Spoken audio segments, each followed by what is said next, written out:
السلام علیکم ورحمۃ اللہ وبرکاتہ۔ ہمارا ایک دوست، ہمارا بھائی شیاب جو حج کے لیے سفر کر رہا ہے اور الحمدللہ اس کا سفر جاری ہے، اور اسے ہر شہر میں پولیس و عامدار اس کا سواگت کر رہے ہیں۔ اس کے سفر کے لیے لوگ دعائیں بھی کر رہے ہیں۔ اب کچھ لوگ موبائل پر اس کا ویڈیو دیکھ کر وہ بھی حج کے لیے نکل رہے ہیں۔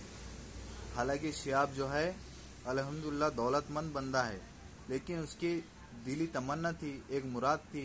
وہ بہت سالوں سے کوشش کر رہا تھا کہ میں پیدل حج کے لیے نکلوں۔ اس نے اللہ سے بہت دعائیں کی۔ اب کچھ شخص رات میں سو رہے ہیں، صبح حج کے لیے روانہ۔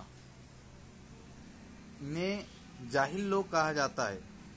حج کے لیے نکلنا ایسا ہے جیسے آپ اللہ سے ملاقات کرنے کے لیے جا رہے ہو، اور اللہ سے ملاقات کرنے کے لیے ہر چیز سے انسان صاف و شفاف ہونا چاہیے۔ آپ کے اوپر لوگوں کا قرض ہے، آپ نے کسی کا دل دکھایا ہے اور آپ اللہ کے بارگاہ میں موجود ہو رہے ہیں، ایسا نہیں ہے۔ حج کو روانہ ہونے سے پہلے کسی عالم، کسی مفتی سے مشورہ کرنا چاہیے۔ اب ایک مستان بابا درگاہ میں خدمت کرتے تھے اللہ والوں کی۔ اب وہ صبح نکل گئے حج کے لیے۔ اب وہاں پر لوگ گفتگو کرنا تیار ہو گئے، یہ ہم حج کے لیے نکل گئے، ان کے لیے دعا کرے دعا کرے دعا کرے۔ ارے اللہ کے بندو، پہلے اس شخص کو روانہ کرنے سے پہلے کسی عالم، کسی مفتی سے اس نے مشورہ لیا تھا؟ آپ نے اس سے پوچھا؟ یا اس کے اوپر کوئی قرض ہے، اس کا قرض کوئی دینے کے لیے تیار ہے؟ وہ نکلا حج کے لیے۔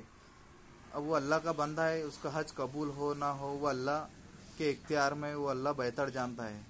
اب ایک بندہ چڈے پہ حج کے لیے نکل گیا، بہت مذاق بنا رہے، ایسا نہیں کرنا چاہیے۔ اسلام اس کی اجازت نہیں دیتا۔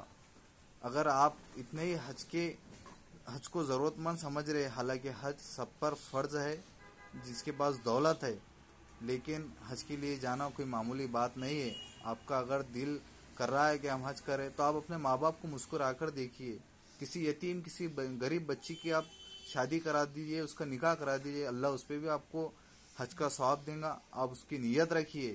لیکن پیدل حج کے لیے جانا، یہ کئی حدیث میں، کوئی قرآن میں لکھا ہوا نہیں ہے۔ آج تک نہ میں نے سنا، نہ کسی کتاب میں پڑھا ہے۔ اس لیے اس بات سے پرہیز کرے، اپنے عالم، اپنے مولوی سے، امام سے مشورہ کرے کہ ہم نے ایسا کرنا چاہیے یا نہیں۔